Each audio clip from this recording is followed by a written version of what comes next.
Sup guys, this is Jess and welcome back to Cloud of Imagination. So I thought for this week I'd change up my scenery a little. As you can see, I am in my bedroom right now and I do apologise if the lighting isn't perfect in this one. I've been relying on natural lighting from my window. I don't actually own any like studio lights or anything. I would like to get some. Plus it's late in the day, so I'm relying on like a lamp and just artificial lighting. So if I look a bit whiter than normal, I've tried to fiddle with the exposure a little, but if it doesn't look perfect, I do apologise. So I'm going to continue my series of things that I enjoyed in 2017. Last week I discussed some of the new shows that I watched in 2017. I think that this one will be my last one, but for this video I'm going to reflect on some of the games I played in 2017. Now, I don't think I play as many games as I used to, but I did play quite a few last year. I restarted some that I'd started before and hadn't finished, and I finally got around to finishing them. But to start off this list, I'm gonna list, I think it's a few games that I did start last year, but I didn't quite get a chance to complete, or I'm still playing them. First on that list of games that I started last year, but I didn't quite get around to finishing, was Persona 5. Now, I don't own a PS4, so I'm limited to when I can play this, but I played it on my friend's PS4 and I think I got to Makoto's dungeon. I just got Makoto. I've either just finished her dungeon, but my god, is this a fantastic RPG. I really love it. I grew up with a lot of anime, so I get all those anime vibes from it, of course, because it's a Japanese RPG, but it's really fun. It's a fantastically written game. I think this is probably the first one I've actually played, but more on that later. I really love it. It's a really good story, but I'm also stuck at the minute. I'm not sure which girl I want to romance, because I think I want to stick to like the girls in the group, so I'm not sure who I want to romance. I mean, maybe considering Anne, but I like Makoto as well, and then I like Futaba, so I really don't know. Overall, it's a really fun game and I hope I get to play more of it this year, and I'm very grateful for my friend to let me play it on his PS4. Another game this is a game that I started a while ago, and because I don't have any next gen consoles, this is probably the only one I could play, and that's Fallout 3. Now, I really like this game. I mean, I grew up sitting in with my dad when he used to play it, so I was like, I've got to get my own copy, and my friend was really awesome enough. They had a spare copy lingering around the house and they're like, do you want it? Because they didn't really want it anymore. They already had it on like digital download, and I was like, I won't say no, that's really awesome, thank you. So I think I might have started this the previous year, or maybe not, I'm not sure. I think I might have started it late 2016 because I wanted to start my own playthrough. It's also one of those games I have to be in the mood to play it, so I'll just drop in when I feel like it and I'll go around and explore and do parts of the story. It's just as good as I remember it to be. It's still a good RPG and I do need to finish it. There's so much you can do, so much you can look at, so much you can explore. I mean, I'm not always good at conserving ammo and stuff, so I got to, I think it was a fire ant quest, and I ran out of ammo for all my guns and all I had left was grenades. So I just had to keep throwing grenades at these fire ants as they were coming at me, and just like kind of run off and just leave them to explode. I mean, it did the trick, but I think I've learnt my lessons to try and be a bit better with my ammo. But it's a really good game and I definitely recommend it. Another game that I started kind of the back half of 2017, I actually played this fairly recently as well, and I'm dropping in every now and again because it is a long game, and that is The Legend of Zelda Breath of the Wild. Fantastic. I won't say it's my favourite Zelda game. I mean, I grew up with a lot of Zelda and I haven't finished as many as I want to, but my favourite one is still Twilight Princess. But I am loving this so far. I think I've got up to, I know I've found the Zoras, and the last time I left it off I was in Zora's Domain. Potentially might start the Divine Beast quest, but I don't want to do things too soon. It's really cool because you'll come up to a mountain and you're like, I want to climb that. You can climb it. It's also one of those games you need a lot of time to put into it. I think my brother easily poured in like over 100 hours into it.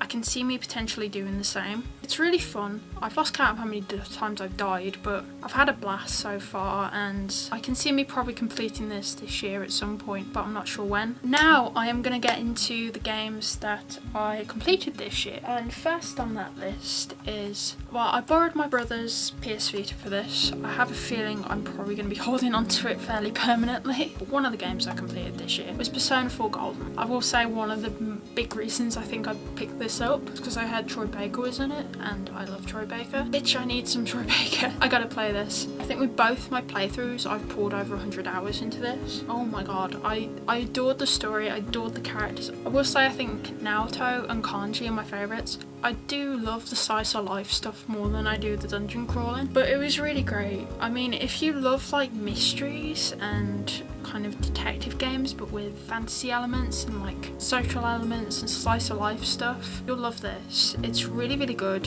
I had such a blast with it, and I'm probably going to end up playing it again soon because I know there's other romances I wanted to do. Yeah, it's a really fun game and I'd recommend it. Speaking of RPGs, another one that I completed last year, I actually completed it on my birthday last year, which was Dragon Age Inquisition. Now, I'm fairly new to the Dragon Age series. I started it, I think, the previous year. I did one playthrough of Origins, borrowing a friend's copy, but I didn't play it to its max because I don't like to, if I borrow something off somebody, I don't want to borrow it for too long. I didn't spend too long with it, so I went back, I got my own copies of the games, and I went back and played through Origins game, particularly because I wanted to be Queen of Ferelden with Alistair as king, and then of course I played Dragon Age 2, and then I came onto this. Now I will admit, when I started this, I struggled to get into it. I think it was up to the point till once you leave Haven and then go to Skyhold was where I got hooked. All the more interesting plot lines came up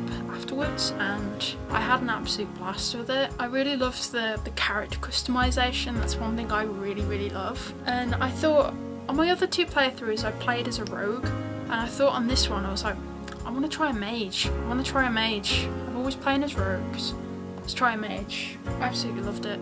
On my initial playthrough, I think I easily poured like over 70 hours into this. Anyway, fantastic game. I had an absolute blast with it, and it's definitely going to be one I think I'm going to be replaying a lot in years to come. Next on my list isn't necessarily one game, it's a series of games, and I think maybe I'm cheating a little because I played through them with a friend and started them probably late 2016, but we played them through into 2017 as well. I had them off my brother and I'd been wanting to play them for a really long time, and that is the Uncharted series. Now, I absolutely loved these games. They were so good. I don't have 4 because that's at my friend's, which we went halves on, but we played up to 1 to 4. I will say we haven't played Lost Legacy yet. It's on our cards to play this year, I think, at some point, but I don't know when that'll be. I'm really looking forward to that because I can't wait to play as Chloe. But I had an absolute blast with these. They're really fun. They're very Indiana Jones-esque, but also they've got their own spin on things. It's great to go treasure hunting with Nathan Drake, and then you've got all the amazing side characters as well, because you've got Sully, and you've got Elena, and then of course Chloe and Charlie and Sam and 4 and Nadine as well.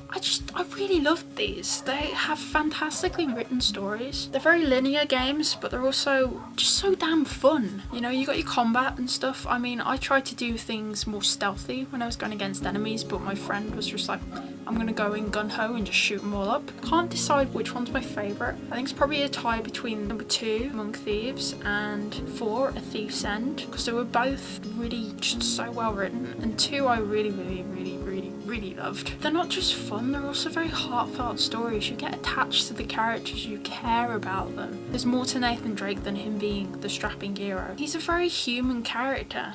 You care about him a lot. He's not just funny, but he's really heartfelt and he's really kind as well.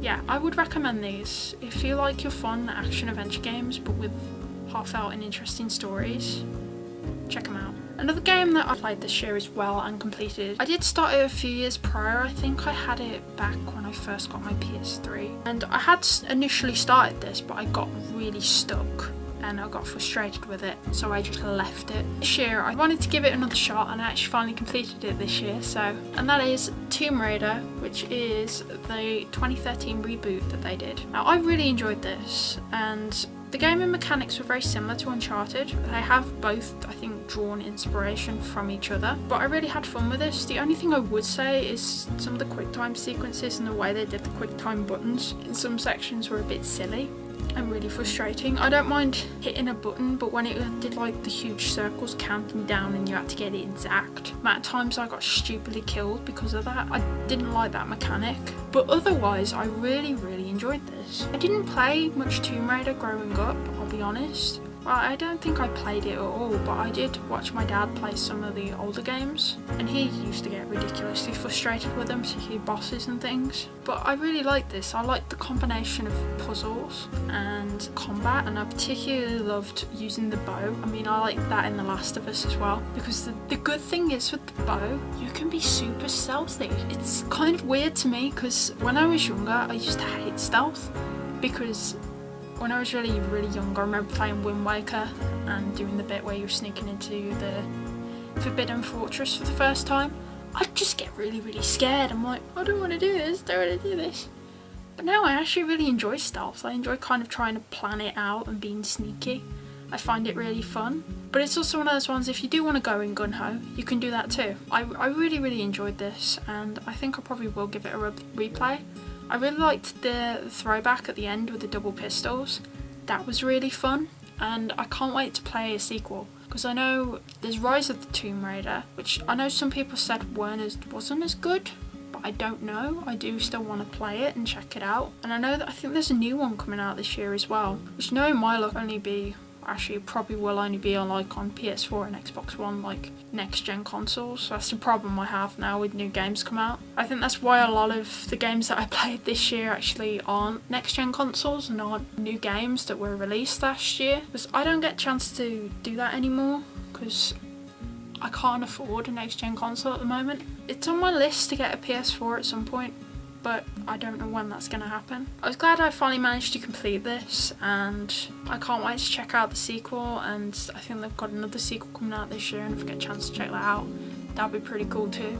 Now, I think the last game that I played last year, and technically part of this year, because I think I completed it maybe a few weeks ago, and I played it with my friend, was the prequel to Life is Strange, which was Life is Strange Before the Storm. Now, I played the original with another friend when that came out, and I've got it all still downloaded, and I absolutely loved it. And I know some people didn't like the ending and they got peed off with the ending because all your choices didn't seem to matter in the end, and I understand that. I do understand that, but I didn't see it more as a building up to something at the end. I saw it more as an emotional journey with the characters, and it was a really emotional game. This one I really enjoyed. It was interesting to get into Chloe's psyche more, because I liked her in the original, and it was interesting to explore her character more, but it was also interesting to explore Rachel, but also kind of bitterly sad knowing what happens to her in the end. It was really interesting exploring their relationships, and that's one thing I kind of liked about how they did it in both games as well, like with Chloe and Max as well. They kind of left it up to you to interpret what that relationship is or was. There were some that saw Chloe and Max's relationship as romantic. I personally saw it as a friendship, because the way Chloe talked about Rachel, to me, sounded like she was in love with her and they were together, which is the way I went about it in this one when I played it with my friend. I think they're very much in love with each other, and that's really how I interpret it, two young girls in love. But just as the other one, it was a very emotional and sad game, getting to explore what both Rachel and Chloe have been through and some of the lies they've been fed, and also with Chloe with her dreams about her dad. That was really sad, but also her feelings of potentially like being abandoned by friends and people she loves and cares about was bitterly kind of relatable sometimes. I think we've all maybe had those dark days or we felt like that, and I think she's a really relatable character. She's very human, and I think we can all relate to those kind of vulnerabilities and things that happen in our life, and I think it was the same with Rachel as well. I really liked Rachel. She was a really interesting character, and it was really interesting to explore her and Chloe's relationship, and the game was really, of course, it ended on a bitter note, of course, knowing what happens to Rachel, and that last scene you got at the end of the game with Chloe ringing the phone while Rachel's in the black room, that broke my heart. It was really sad. Either way, it's just a fantastic little game, and if you ever get a chance to check them out or give them a play, I would recommend them. Well, that is everything that I played this year, my thoughts on them. I don't know how many games I'm going to get to play this year. I am hoping to definitely complete Zelda Breath of the Wild, because that's actually being played right now as well. That is my last of my reflection videos for 2017, so I guess you got a nice little trilogy there. Next week I think I'm hoping to delve into movies that I am looking forward to in 2018. Thanks for watching, guys. As always, I'll see you next Sunday. Take care. Bye.